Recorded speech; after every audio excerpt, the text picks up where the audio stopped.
audiences are losing their minds over the ending to Joker 2, Joker Folie à Deux, and me and you, we gotta talk about it. Because that ending is genuinely one of the most insanely pointless yet perfect endings to a film franchise that I've seen in a really long time. And it made me go off crazier than usual.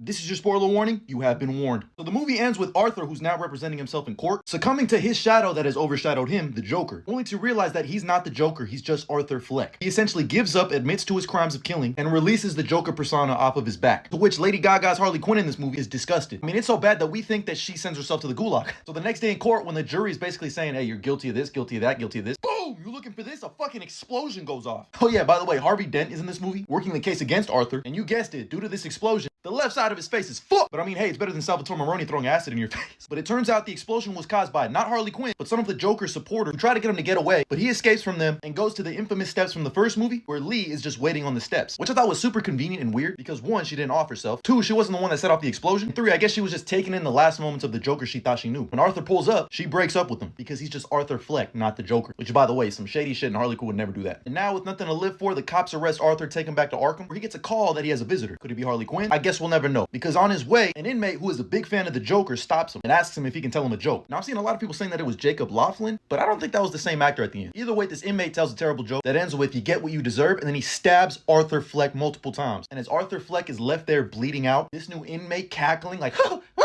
grabs the knife that he used to kill Arthur with and starts carving the smile into his face. Now, this is definitely not the origin for Heath Ledger's Joker, but it feels like a slap in the face to him. Instead, what this is implying is that Arthur Fleck was never the real Joker. And they kind of stole the anyone can wear the mask from Spider-Man. Anyone can wear the smile. Trust me.